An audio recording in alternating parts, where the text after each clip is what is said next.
Então, vejamos aí, vamos matar a curiosidade, né, dos nossos amigos agora. Como é que será que a gente vai achar a taxa equivalente? Porque tu lembras que em juros simples, as taxas proporcionais eram também equivalentes. E aqui você viu que em juro composto não funcionou assim. As taxas equivalentes não podem ser chamadas de taxas proporcionais. É mais uma diferença dos juros compostos para os juros simples, tá? Então vejamos uma questão aqui do Banco Central. A taxa de 30% ao trimestre, galera, ó.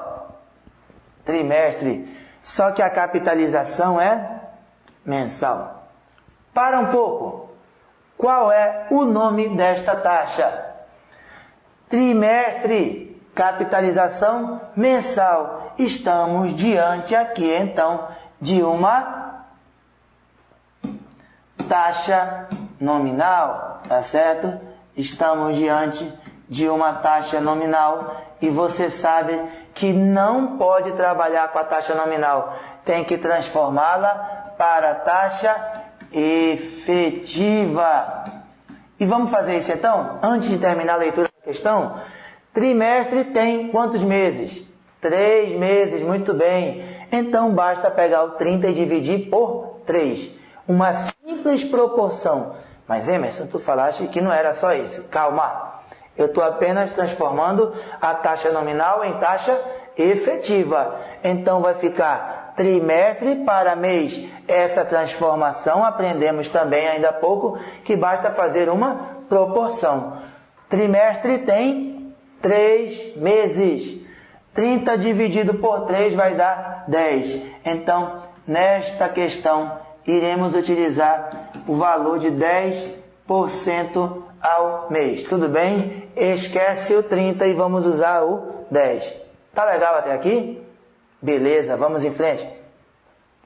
Ele pergunta qual é a taxa equivalente correspondente, só que, olha lá, ele fala bimestral, né? A taxa equivalente bimestral, certo?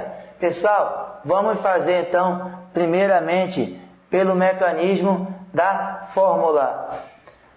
Taxa equivalente ao que ele quer. Você lembra que a fórmula dizia 1 mais a taxa. Que taxa é essa? Aqui, pessoal, ó, 10% ao mês. Vou colocar aqui 0,1, tá certo? Vou colocar logo aqui o menos 1 e vou deixar para a gente raciocinar aqui no tempo, tá? Para a gente poder verificar como é que vai funcionar. Olhe lá. O tempo da equivalência vai ser o que ele está querendo. Quem é que ele está querendo? A taxa equivalente bimestral. Ele quer, pessoal, ele quer em bimestre, né? Ele forneceu aqui a pergunta dele em bimestre. Só que a taxa que eu estou trabalhando, ela está em mês. Basta eu pensar em uma divisão de bimestre por mês. Bimestre tem 2 meses. Mês tem 1 mês, obviamente. Então, 2 dividido por 1 vai dar 2. Então, quer dizer, o tempo da equivalência era bimestre. E o tempo que eu tenho na taxa é ao mês, ou seja, mensal. 1. 2 por 1 dá 2. Se você não quiser pensar dessa forma, você pode pensar assim. Dentro de um bimestre, cabem quantos meses? Dentro de um bimestre, cabem 2 meses. E aí você coloca aqui. Beleza? Tranquilo? Não se preocupe que terão outras questões mais à frente para a gente poder resolver, tá? Então aqui vamos ficar com taxa equivalente é igual a 1,1 ao quadrado. Falamos numa questão anterior, 10% tempo 2, fica 1,21 menos 1. Taxa equivalente é igual a 0,21, fazendo a subtração. Já esqueceu? Sei que não. Sei que você ainda não esqueceu. que toda vez que nós queremos achar a taxa no final da questão, desde que ela seja taxa percentual, como é o nosso caso, nós temos que, muito bem, multiplicar por 100. Beleza, pessoal? Tranquilo?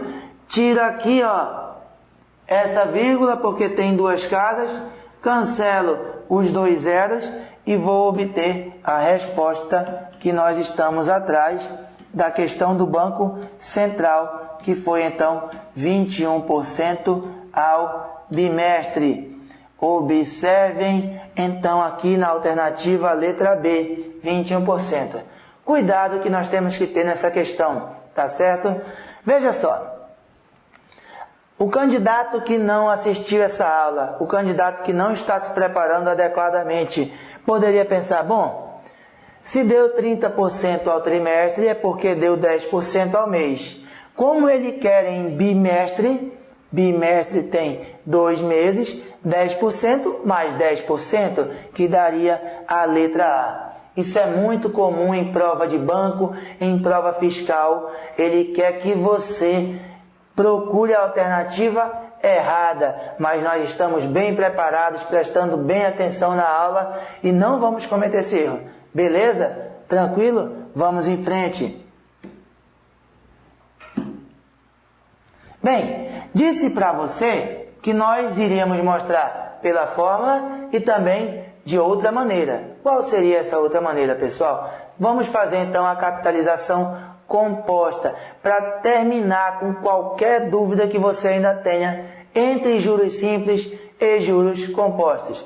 Lembra lá da aula de porcentagem, da aula de juros também, que eu disse para ti o quê? Toda vez que formos trabalhar com valores percentuais, devemos estipular o valor 100. Então é isso que nós iremos fazer. Vamos considerar que nós temos 100 reais, tá certo? O que aconteceu nessa questão? O que dizia?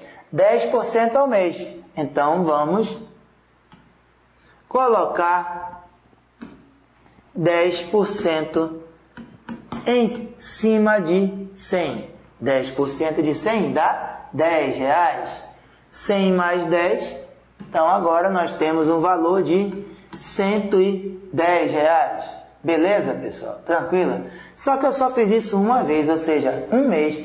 E a questão da tela anterior nos pedia em bimestre, não é isso? A taxa equivalente bimestral. Então, nós temos que aplicar mais uma vez. Quantos por cento? Mais 10%, né, pessoal? Mais 10%. Só que agora esse 10%, pessoal, não é mais em cima do 100. Tudo bem? Aqui está a diferença, então, dos juros simples para o juro composto. Se fosse juros simples, esse 10% iria em cima deste 100%, desses 100 reais. Como é juro composto, ele vem em cima do novo valor, do novo principal, do montante. E 10% de 110 é 11. Mais 110, nós vamos ter, então, 121 reais. Entendemos, então, de vez a diferença entre juros simples e juros compostos. No regime simples, todas as taxas incidiam em cima do valor principal, que é o 100. Já no juro composto, as taxas vão sempre em cima do novo valor. Ou seja, se tivesse mais 10%, seria em cima do 121 em juro composto. E no juros simples, voltaria até o 100. Ok? Feito isso, você vai analisar. Eu comecei com o valor 100, por motivos óbvios, né? É muito fácil extrair porcentagem em cima dele. E agora eu vou observar aqui, ó. Do 100, aumentou para 121. Ou seja, após 2 meses eu ganhei 21 reais. Basta eu descobrir quantos por cento é 21 reais com relação a 100. E você sabe muito bem, né? Principalmente após ter assistido aquela nossa aula de porcentagem, que 21 reais nada mais é do que 21% em relação a 100. Então quer dizer que 10% ao mês corresponde em juros compostos a 21% ao bimestre. Se fosse juros simples, aqui seria em cima do 100 e apareceria aqui 120. Daria então 20%. Mas em juro composto, esqueça isso. Resposta 21% ao bimestre. Tudo bem, pessoal? Tranquilo? Vimos pela fórmula na tela anterior e agora vimos por esse mecanismo. Qual é o problema desse mecanismo? É que se forem 3, 4, 5, 6, 10 meses, quanto mais meses, pior fica para fazer por ele. Portanto, a partir de agora, iremos fazer todas as questões desse modelo através da fórmula. Beleza? Tranquilo? Então, pessoal, vamos adiante, vamos continuar explorando o conhecimento que está sendo adquirido até chegar nos exercícios, que eu sei que é a parte que vocês mais gostam. Bem, vamos falar agora então de taxa real e taxa aparente. Mas Emerson, é muita taxa, eu não sei o que fazer mais. É isso mesmo, são muitas taxas, mas a gente está explorando bem, você está caminhando bem, está se dedicando, prestando atenção na aula e com certeza vai aprender e vai conquistar a sua vaga no concurso que você almeja. Taxa real e taxa aparente. As taxas aparentes, também chamadas de taxas nominais. Veja, taxas aparentes, também chamadas de taxas nominais, são aquelas que são efetivamente divulgadas pelo mercado. Então, aquilo que é divulgado pelo mercado são chamadas de taxas aparentes. E a taxa real? Reflete com maior precisão. Opa! Taxa real, maior precisão. O ganho real de um investimento por considerar a perda com a desvalorização causada pela inflação do período. Ou seja, a taxa real tem a ver com inflação. E a taxa aparente, pelo que parece, não tem. Vamos ver aqui o que ele diz? Em síntese, a taxa real é a taxa aparente descontando a inflação do período. Beleza? A taxa real é a taxa aparente descontando a inflação do período. Portanto, de outra maneira, nós podemos dizer o seguinte, que em um determinado período, caso não haja inflação, a taxa aparente é igual à taxa real. Isso já foi objeto de prova do CESP, tá? Então, quando não houver inflação, a taxa real é igual à taxa aparente. Observem a fórmula. 1 mais a taxa aparente é igual a 1 mais a taxa real, vezes 1 mais a inflação. São 3 parênteses daqueles que a gente já está acostumado, só que não tem o valor do expoente, tá? É só 1 mais I, 1 mais I, 1 mais I. Taxa aparente, taxa real e inflação. Matematicamente é muito fácil mostrar o que eu acabei de falar. Se não há inflação, quer dizer que a inflação é zero. Sendo zero, esse parêntese aqui some. Ele sumindo, nós iríamos cortar este 1 com este 1 e teríamos o que, pessoal? Taxa aparente igual a taxa real. Tudo bem? Não tendo inflação, vou repetir, presta atenção, acorda. Não tendo inflação, esse parêntese não existirá. Este 1 corta com este 1, taxa aparente se torna igual a taxa real. Beleza? Continuando nosso aprendizado, vejamos aí então um exemplo de uma questão Sesgran Rio de prova do Banco do Brasil do ano de 2010. Veja só então que realmente é um assunto importante, cai de fato em concursos em diversas bancas. Um investimento obteve variação nominal de 15,5%. Quando ele falou aqui, pessoal, em variação nominal, ele está fazendo a gente pensar em taxa aparente. Nesse mesmo período, a taxa de inflação foi 5%. A taxa de juros real, ele quer a taxa de juros real. Anual, não tem problema, porque aqui já está o ano. E a inflação é de 5%. qual foi a taxa real. Vamos em frente? Fórmula: 1 mais a taxa aparente, é o primeiro parêntese, a taxa aparente, ou variação nominal, ou taxa nominal, 15,5%. Vamos escrever aqui então 0,155. 1 mais a taxa aparente, igual a 1 mais a taxa real, que é a que eu quero saber. Beleza? Multiplicado por 1 mais o valor da inflação, que foi de 5%, portanto 0,05. O que é que vai acontecer aqui? Somando vai dar 1,155 igual. Pessoal, aqui vamos ter 1,05. Apesar de ser correto aplicar a propriedade distributiva, que é multiplicar pelos 2 aqui de dentro do parêntese, está correto? Nós não iremos fazer isso, porque teremos um trabalho em dobro. O que nós iremos fazer então? Nós iremos passar para o outro lado esse valor. 1,05 está multiplicando, passa para cá, dividindo, então fica 1,05. É igual a 1 mais a taxa real. Como é que nós executamos essa divisão? Muito fácil, aprendemos em aulas anteriores. Isso aqui são conhecimentos lá, matemática bem básica, né? Em cima nós temos 3 casas, embaixo nós temos 2. Então a gente acrescenta um 0 aqui para ficarmos com 3 casas embaixo e 3 em cima. E aí a gente tira essa vírgula.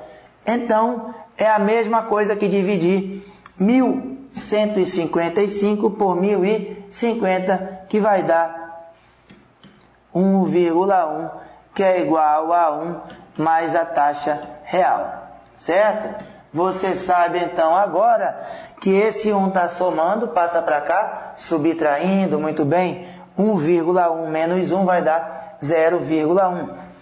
Então a taxa real vai ser igual a 0,1. Mas de novo, estamos atrás da taxa. Se estamos atrás da taxa, temos que multiplicar por 100, que vai gerar para nós uma taxa real de 10%.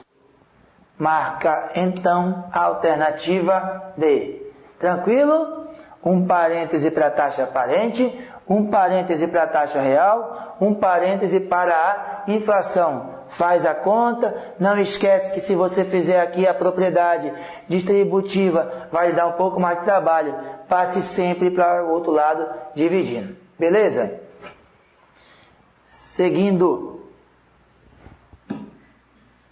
Agora chegamos no momento dos nossos exercícios.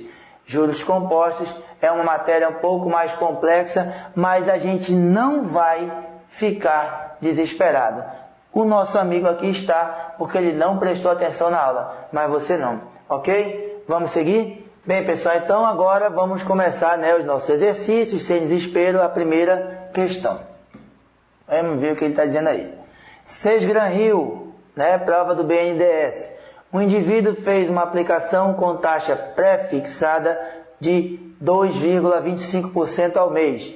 Entretanto, passados 20 dias, uma informação importante para nós, 20 dias, precisou fazer o resgate. Observa, a taxa era ao mês, quer dizer que o período contratual era mensal. Passados 20 dias, precisou fazer o resgate. Suponha que seja possível escolher entre os regimes de capitalização simples ou composto para realizar o resgate desse montante. Pode-se afirmar que o montante obtido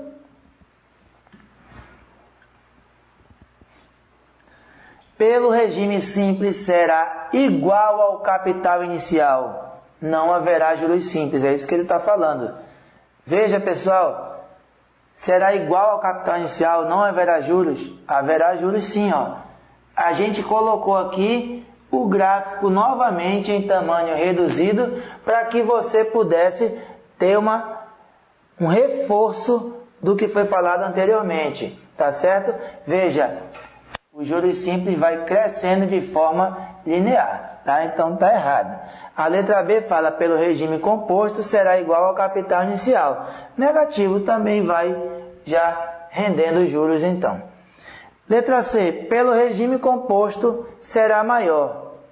Letra D, pelo regime simples será maior. Letra E será o mesmo, considerando os dois regimes de capitalização. Pessoal, o mesmo só vai ser exatamente quando o nosso tempo for igual a 1, ou seja, for o primeiro período de capitalização. Bem aqui, né? No gráfico, lembra lá do nosso gráfico aqui, ó, em tamanho reduzido, seria bem aqui, ok? Então, ficamos com a letra C ou com a letra D.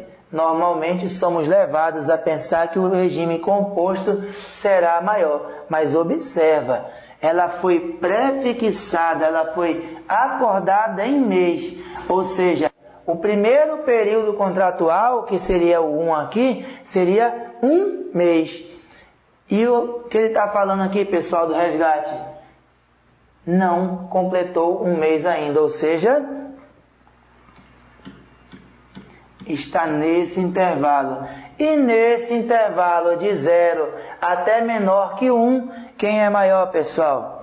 Os juros simples, conforme já havíamos falado anteriormente. Beleza? Então veja uma prova Dantas Gran Rio, onde cobrou a nossa ideia da teoria para você, mais uma vez, confirmar que isso cai em prova, não é lorota, não é besteira minha. Beleza? Vamos em frente?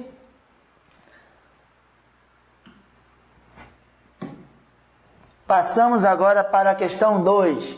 Calcule o capital que é aplicado à taxa composta de 4% ao mês dará origem a um montante de R$ 13.685 no fim de 8 meses. Observa que ele forneceu um dado aqui para a gente que deve ser útil logo mais.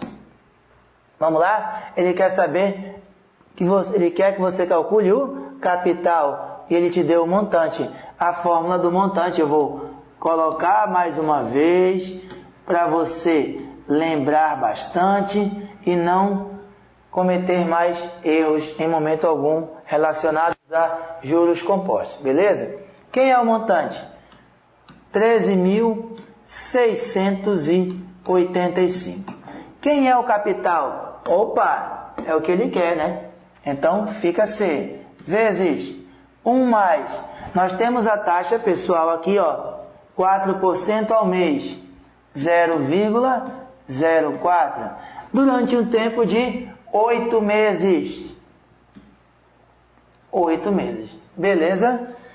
Não mexi nem em taxa nem em tempo, por quê? Porque ambos estão em meses. Lembrando que aqui é juro composto. Eu não devo mexer na taxa, somente no tempo, beleza? Quando é que eu vou mexer na taxa, pessoal? Quando ela for uma taxa nominal, ou quando a questão falar em taxa equivalente. Tudo bem? Se a taxa for nominal, eu devo mexer para a taxa efetiva, fazendo aquela forma proporcional que nós falamos algumas telas anteriores, tá?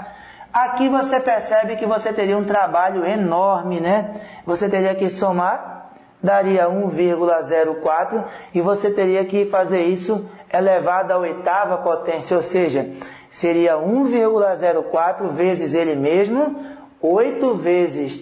Isso não é admissível em um concurso público. Por isso, o que vai acontecer?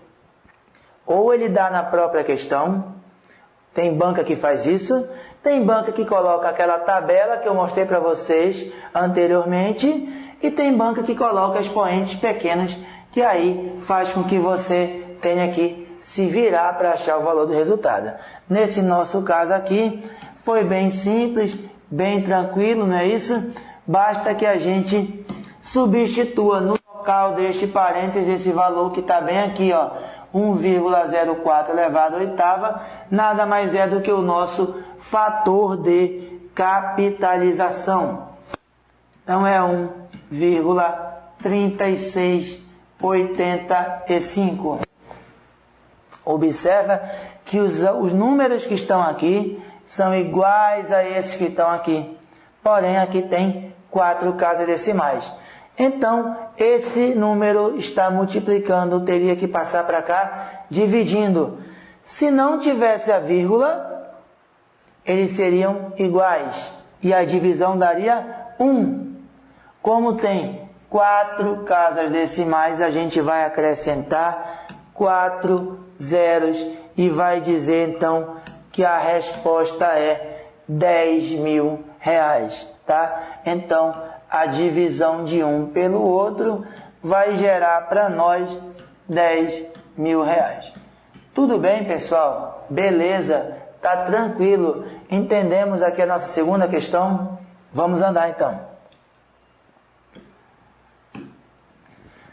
Terceira questão. João tomou um empréstimo de R$900 a juros compostos de 10% ao mês. 2 meses depois, João pagou R$600. E um mês após esse pagamento, liquidou o empréstimo. O valor desse último pagamento foi em reais, aproximadamente de... Olha lá, pessoal, observa, tá? Juro composto, prova aqui, ó, Sejam Rio, Banco do Brasil 2012, para você que vai fazer banco aí em casa, ó, uma excelente questão. Eu posso resolver essa questão de algumas maneiras, mas eu optei por fazer exatamente pela fórmula do juro composto. Então, vamos lá. O empréstimo foi de 900. Primeiramente, eu vou calcular o montante com esse valor. 900 vezes 1 mais a taxa 10% ao mês, tá certo? Durante 2 meses. Nós já falamos sobre isso na aula de hoje diversas vezes. Esse valor aí dá exatamente 1,21, tá certo? E a gente vai fazer o que agora? Tirar essas 2 casas decimais e tirar os 2 zeros. 9 vezes 121 dá exatamente R$1.089.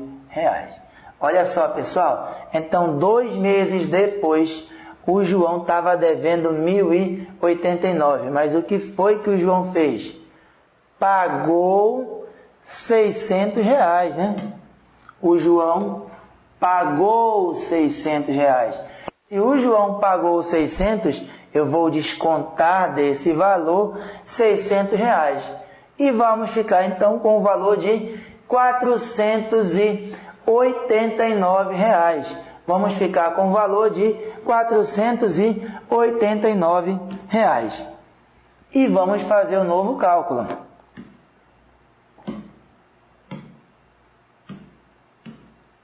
Vamos então fazer o novo cálculo, que vai ser o quê? O novo montante vai ser igual ao novo capital, 489. Mais uma vez, o que é esse 489?